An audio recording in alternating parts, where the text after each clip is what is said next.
Hello dear Acad boosters, welcome back to the Acad Boost junior YouTube channel. आज हम discuss करने वाले हैं यार एस्ट्रोनॉमी ओलंपियाड के बारे में। और हम डिस्कस करेंगे जूनियर पे भी फोकस करेंगे कि आपके ज़्यादा बच्चे शायद जूनियर वर्ग के लिए एलिजिबल होंगे, लेकिन अगर आप सीनियर देना चाहते हो INAO सीनियर, उसके लिए भी हम अच्छे से डिस्कस कर लेंगे astronomy olympiad senior, astronomy olympiad junior. तो जूनियर 9th के बच्चों के लिए होता है, सीनियर क्लास 11th-12th के लिए होता है, या कोई छोटा देना चाहे वो भी दे सकता है, बट ये जो स्पेक्ट्रम है वो है। ओके, तो सबसे पहले तो सब्सक्राइब कर लो चैनल को, वीडियो को लाइक कर लो। मैं आपको बहुत सारी इस तरह की वीडियोस डालता हूँ जो आपको कहीं नहीं मिलने वाली है। एस्ट्रोनॉमी ओलंपियाड की गाइडेंस ढूंढ के देख लेना, नहीं मिलेगी। ओलंपियाड, NTSC, JEE फाउंडेशन सब कुछ तुम्हें यहाँ पे मिल जाता है अच्छे से एकदम। ओके, ऑल्सो अगर आप मुझसे और कई सारे IITian से पढ़ना भी चाहते हो for all these exams, JEE foundation हो गई, NTSC, ओलंपियाड, एस्ट्रोनॉमी, जो भी पढ़ना है आपको, एकेड बूस्ट ऐप पर तुरंत जाओ, डिस्क्रिप्शन में लिंक दिया हुआ है, वहां पे आप पढ़ सकते हो हमसे और इन एग्जाम्स की इंडियाज बेस्ट पॉसिबल वे में आप तैयारी कर सकते हो। तो चलिए बात शुरू करते हैं यार एस्ट्रोनॉमी ओलंपियाड की। तो पहले मैं बता दूं मैंने क्या किया हुआ एस्ट्रोनॉमी में, कि कौन है बंदा ज्ञान बांटने आ गया। तो मैं जब 9th में था तो मैंने INAO जूनियर अटेम्प्ट किया था, एस्ट्रोनॉमी ओलंपियाड जूनियर। तो तब फर्स्ट स्टेज कुछ होती नहीं थी एस्ट्रोनॉमी ओलंपियाड की। डायरेक्ट जो बच्चे IJSO का फर्स्ट स्टेज क्लियर करते थे ना, NSE-JS, जिसको आप लोग अब शायद IOQ-JS बोलते हो, वो क्लियर करते ही आप डायरेक्ट INAO और INJSO दोनों के लिए क्वालिफाई कर जाते हो। ठीक है, एस्ट्रोनॉमी और जूनियर साइंस का सेकंड लेवल। तो उसमें INAO जूनियर का जो पेपर आता है ना, वो सीनियर के साथ कॉमन आता है, वो अलग बन के नहीं आता है। तो एक ही पेपर आता है, 11th 12th और 9th 10th सब बच्चों को एक ही पेपर पकड़ाते हैं, कट ऑफ अलग निकल जाती है 9th 10th वालों की। तो उस पेपर के अंदर मैं बिना तैयारी गया था, मेरा तैयारी हो रहा था IJSO का। तो मैंने स्कोर किए थे कुछ 40% स्कोर किए होंगे मैंने तब 9th में, और कट ऑफ शायद 28-29 कुछ थी। तो मैं सेलेक्ट हो गया और OCSC कैंप में गया था, जो ओलंपियाड सिलेक्शन कैंप होता है। हालांकि वहां पे मैं सिलेक्ट नहीं हुआ था, क्योंकि मेरा मेन फोकस IJSO था। IJSO में मैं सिलेक्ट नहीं हुआ था, कुछ नंबरों से मेरा सिलेक्शन रह गया था। लेकिन एस्ट्रोनॉमी बहुत ही अच्छा एक्सपीरियंस था, मैं सब सीख के आया वहाँ पे कैसे क्या होता है। और even the camp is the same for junior and senior both, right. तो चलिए अब अपन फिर मैं थोड़ा बड़ा हो गया है ना, फिर 11th-12th में मैंने वापस से दिया। तो अब क्योंकि मुझे एस्ट्रोनॉमी बहुत अच्छे से आती थी, थोड़ी बहुत OCSC में काफ़ी ज़्यादा एस्ट्रोनॉमी जान जाते हो, तो मैंने INAO तो फाड़ ही दिया अगले 2-3 साल तक। तो मैंने दिया था कब दिया था मैंने 11th के अंदर मैंने NSEA दिया था। उसमें मेरा स्कोर कुछ 90-95% आया था, 228 कुछ आए थे मेरे 240 में से, which was one of the highest score in India. 11th class का होकर मैं 12th वालों से ज़्यादा नंबर लाया था। और फिर 12th में भी मैंने दिया था फर्स्ट स्टेज, तो उसमें मेरे आए थे कुछ, उसमें भी कुछ वही 220-30 ऐसे कुछ आए थे 240 में से। और जो सेकंड स्टेज था उसमें I scored 91%, which was the highest score in India at that time. तो ये सब मैंने कैसे किया, इतना ज़्यादा स्कोर 91% ओलंपियाड में काफ़ी, मतलब इतना इजीली आता नहीं है, तो सारा बताता हूँ कैसे क्या था।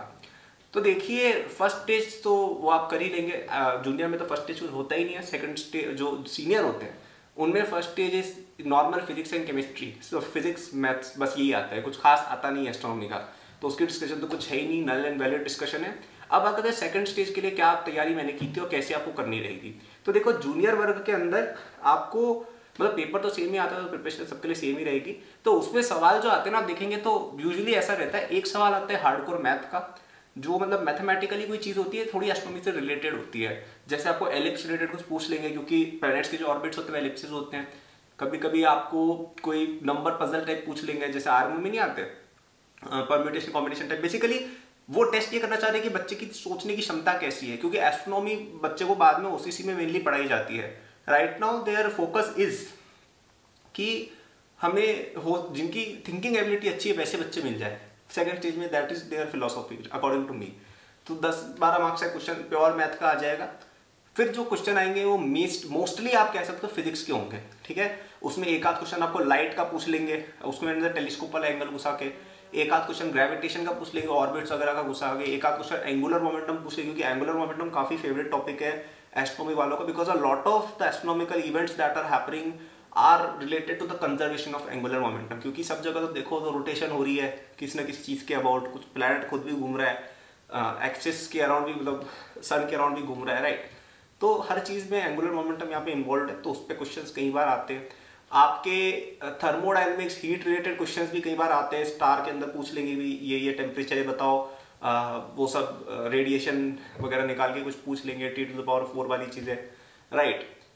तो ये सब चीजें आपको बहुत अच्छे से आनी चाहिए, जो मतलब फिजिक्स के अंदर डायरेक्टली एस्ट्रोनॉमी रिलेटेड चीजें है ना, जहां पे भी स्टार वगैरह की बात हल्की सी भी आ गई, ग्रेविटेशन हो गया, एंगुलर मोमेंटम या रोटेशन पूरा ही चैप्टर हो गया, सेंटर ऑफ मास भी हो गया, टू बॉडी प्रॉब्लम्स वगैरह हो गई, आपकी ये टेम्परेचर वाली चीज़ें हो गई, है ना, स्पेशली रेडिएशन वगैरह वाली बातें, मॉडर्न फिजिक्स में कुछ चीज़ें, ये सब तो अल्ट्रा इंपॉर्टेंट है, ठीक है, ये सब तो आएगा ही आएगा। ओके, इसके अलावा तो अगर आप इतना जान लेंगे ना कि आपकी मैथ अच्छी है, आपको फिजिक्स थोड़ी टंकी आती है, थोड़ा सोचने का आपकी क्षमता अच्छी है और एस्ट्रोनॉमी रिलेटेड फिजिक्स के सारे टॉपिक्स आते हैं, तो आप INEO क्लियर कर लोगे, ठीक है। अब इसमें अगर आपको एक्स्ट्रा एज चाहिए तो कुछ चीज़ें एस्ट्रोनॉमी की भी हम पढ़ के जा सकते हैं। जैसे आप देखिएगा कि एस्ट्रोनॉमी ओलंपियाड के सेकंड स्टेज के अंदर 100% एक सवाल ऐसा आएगा जो प्योरली एस्ट्रोनॉमी रिलेटेड होगा और वो यूजुअली कॉन्स्टलेशंस का सवाल होता है। कॉन्स्टलेशंस ऑब्जर्वेशनल एस्ट्रोनॉमी का बेसिक पार्ट है और उससे तो सवाल आएंगे ही आएंगे। एंड अच्छी बात ये है कि वो सवाल ईजी होता है, ठीक है। जैसे मैंने 9th में जब कर लिया था ना ओलंपियाड का कैंप, तो हमें तो पूरा ही स्काई याद हो गया था, पूरा रट चुका था, राइट। और हम तो टेलीस्कोप से पता नहीं क्या क्या कर चुके थे, वो भी मैं बता दूंगा आगे क्या होता है। तो मुझे क्या कॉन्स्टलेशन वगैरह सब आते थे, तो आगे मैंने जब भी दिया ना INEO एग्जाम, तो उसमें कॉन्स्टलेशन मुझे सारे ही पता थे कि भाई ये कॉन्स्टलेशंस हैं, तो उसमें मैं हर बार ही फुल मार्क्स लेके आ जाता था। जबकि बाकी बच्चे मिस आउट कर देते हैं जो नहीं पढ़ के जाते हैं ना कॉन्स्टलेशंस वगैरह के बारे में। तो आपको कुछ नहीं करना है, 2-3 ऐप्स आती हैं, आप सर्च करना अपने प्ले स्टोर वगैरह पे कॉन्स्टलेशंस ऐसे करके, तो तुम्हें पूरी एक ऐप ही मिल जाएगी जिसके अंदर नाइट स्काई के अंदर क्या क्या मेन कॉन्स्टलेशंस हैं वो हो जाएंगे। ज़्यादा नहीं 100 के आसपास होते हैं, सब याद कर लेना, क्योंकि वो आपके नंबर डिफरेंशिएट करेगा, राइट। यूजुअली लोगों को केवल 4-5 याद होते हैं, ओरायन होता है, उर्सा मेजर, उर्सा माइनर, बस ये याद होते हैं। अगर आपको सारे याद है तो आप हो सकता है 5-6 नंबर का एडवांटेज वहीं पे गेन कर लो।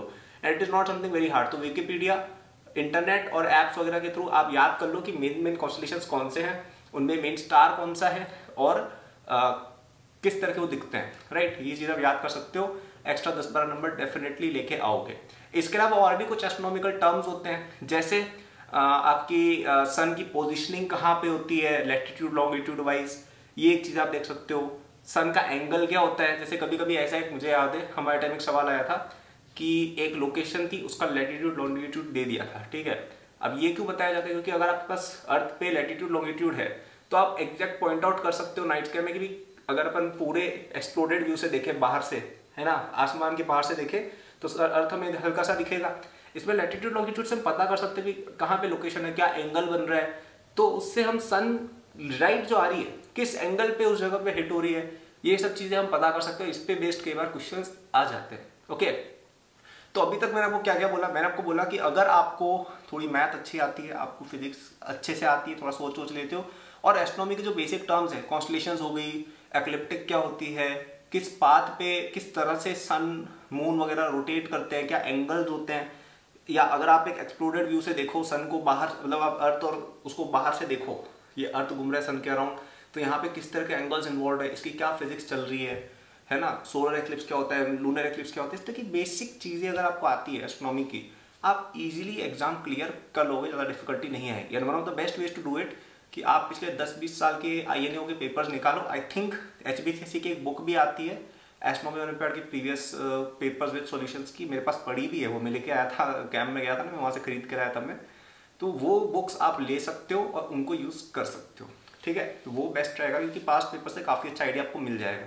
तो अगेन एस्ट्रोनॉमी ओलंपियाड में मैं कहूँगा जो सबसे डिफिकल्ट पार्ट है ना, वो सेकंड लेवल क्लियर करना है। First stage not very hard, junior वाले तो अपने आप ही कर लेंगे और सीनियर के अंदर भी सिंपल चीज़ें आती हैं। सेकंड लेवल क्लियर करना इज द डिफिकल्ट पार्ट। थोड़ा फिजिक्स मैथ्स प्रीवियस ईयर पे ध्यान दो और कॉन्स्टलेशंस वगैरह ये सब रट के जाओ, आराम से कर लोगे। ओके, अब थर्ड स्टेज जो होता है उसमें क्या होता है, इट इज़ बेसिकली एस्ट्रोनॉमी की ट्रेनिंग, क्योंकि जो बाकी चीज़ें आती है ना वो आपको पढ़ा देते हैं, वो जैसे एस्ट्रोफिजिक्स वाला जो पार्ट होता है कि भाई कैसे चीज़ें ऑपरेट करती है from a physics point of view, वो आपको खुद समझाएंगे। ओके, आपको वो सारी चीज़ें बहुत ही इंट्रीगिंग लेक्चर्स होते हैं, मज़ा आता है एकदम। तो वो चीज़ें वो आपको पढ़ा देंगे और उसके बेसिस पे सवाल आएंगे। तो it is similar to INEO again, लेकिन जो मेन पार्ट होता है वो होता है ऑब्जर्वेशनल एस्ट्रोनॉमी का। वहाँ पे आपको टेलीस्कोप से चलाना कैसे है, ये सारा सब सिखाया जाएगा, क्या क्या मेन कॉन्स्टलेशंस होते हैं। आपको अलग अलग साइट पे, जैसे मुझे पुणे में एक जगह है GMRT नाम करके, जो इंडिया का लार्जेस्ट रेडियो टेलीस्कोप है, बहुत मतलब वो अलग ही जगह है, इतनी बड़े एरिया में फैला हुआ है वो, और वहाँ पे है ना बहुत दूर दूर ऐसे सैटेलाइट्स लगे हुए हैं, मतलब इस तरह के डिशेस लगे हुए हैं, तो वो सारे सिग्नल्स कलेक्ट करके एक इमेज बनाते हैं और उसकी स्टडी की जाती है। तो वहाँ पे हमें लेके गए थे, उसकी स्टडी भी हमने देखी कि कैसे ऑपरेट होता है। और वहाँ पे क्या क्लियर बहुत था स्काई, क्योंकि आसपास कोई रहता ही नहीं था, पॉल्यूशन कुछ था ही नहीं, तो वहाँ से हमें नेकेड आई से मिल्की वे वगैरह सब दिख रही थी। और वहाँ पे हमने ऑब्जर्वेशनल एग्जाम वगैरह भी अपना दिया था। तो काफ़ी अच्छा, वो एक अच्छी एक जगह थी वो। तो वहाँ पे आपको ये सब सिखा दिया जाएगा, राइट। तो OCC camp is about focus, कि तुम वहाँ पे कितना फोकस कर पाते हो। तो वो अगर आप कर लोगे ना, कि आप वहाँ पे फोकस्ड हो, चीज़ें पढ़ पा रहे हो, तो आप कर लोगे। अनफॉर्चुनेटली मैंने 12th के अंदर अटेंड नहीं किया था कैंप, डिस्पाइट 91% स्कोर ला के INAO में, क्योंकि मैंने तब JEE वगैरह चल रहा था। लेकिन मुझे किसी ने बताया था, उस समय क्या है, मेरा JEE का रिजल्ट जब आया था ना, तब था INAO का कैंप। तो तब मेरे को पता था मेरी फर्स्ट रैंक आ रही है। तो यार मेरा यूँ हो गया था, यार मेरी फर्स्ट रैंक आएगी तो मीडिया वाले घर पे आएंगे, तो मैं उनको अटेंड करूँगा कि मैं कैंप अटेंड करूँगा। तो मैं घर पे ही रहा था। I think it was a good choice. और मुझे किसी ने बताया भी था कि कैंप के अंदर उन्होंने इसे अनाउंस भी किया था कि देखो ये कल्पित वीरवाल है, ये हमारे यहाँ आया नहीं, लेकिन ये फर्स्ट रैंक लाया, मुझे ऐसा किसी ने बताया था वहाँ पे। तो बहुत ही फन एक्सपीरियंस होता है OCSC। वहाँ पे आपके सीनियर्स भी कुछ होते हैं जो पहले इंटरनेशनल ओलंपियाड में जा चुके होते हैं, फैसिलिटेटर्स उनको कहा जाता है। तो एनीवे बहुत ही फन ओलंपियाड है। According to me it is the most best, it is the best Olympiad. Even senior में जो IOAA होता है, मतलब उसकी भी प्रोसेस यही है। वहाँ पे बस इंटरनेशनल ओलंपियाड IAO नहीं होके international Olympiad of astronomy astrophysics बन जाता है। ओके, तो according to me this is the best exam. क्यों? क्योंकि ये एक ऐसा एग्जाम है ना जो बहुत ज़्यादा इतना इन्वॉल्व नहीं है किसी भी एस्पेक्ट में। जैसे अगर आपको IMO में जाना है तो आपको बहुत ही डिटेल में मैथमेटिक्स आनी चाहिए, आपको IPH में जाना है तो बहुत ही डिटेल में आपको फिजिक्स आनी चाहिए। लेकिन ये एक ऐसा एग्जाम है जो इवन एक क्लास 10th का या क्लास 11th का बच्चा भी कर सकता है, अगर सीनियर की हम बात करें, और जूनियर में भी तुम कर सकते हो, क्योंकि देखो IJS हो गया वेरी इन्वॉल्व एग्जाम है। लेकिन यहाँ पे अगर तुम्हें थोड़ी बहुत फिजिक्स अच्छी आती है एक एस्ट्रोनॉमी के कॉन्टेक्स्ट में, थोड़ा बहुत तुम्हें मैथ्स आता है और थोड़ा बहुत तुम एस्ट्रोनॉमी खुद से पढ़ लो, तो even as a junior and as a senior it is one of the easiest Olympiads to crack. और इसकी इंपॉर्टेंस भी काफ़ी है, कई सारे बच्चों को MIT एडमिशन वगैरह मिल जाता है if you have a medal in these astronomy olympiad exams. तो यार आई होप थोड़ी चीज़ें क्लियर हुई हो। कुछ और तुम्हें क्वेरी हो तो बताओ यार डिस्क्रिप्शन में, कमेंट्स में, कि और कुछ पूछना हो तो मैं एस्ट्रोनॉमी रिलेटेड मैं बता दूंगा, या एक और वीडियो हम बना लेंगे FAQ रिलेटेड टाइप्स।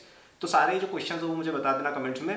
और बाकी तो यार यही था मेनली कि फिजिक्स मैथ्स पे ध्यान दो, सेकंड लेवल में थोड़ा बहुत आप एस्ट्रोनॉमी वगैरह पढ़ सकते हो। ओके, तो आई होप ये वीडियो को पसंद आई हो तो लाइक करना यार वीडियो को, सबसे पहले चैनल को सब्सक्राइब कर देना, एंड अकैडबूस्ट ऐप चेक करना मत भूलना यार, बहुत ही शानदार चीज़ें वहाँ आपको मिलेंगी।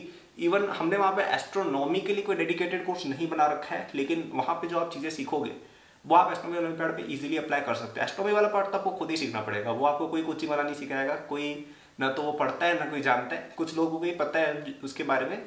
तो इट इज़ बेस्ट कि आप उसको खुद से पढ़ें, पास्ट ईयर पेपर्स देखें भी क्या क्या आता है।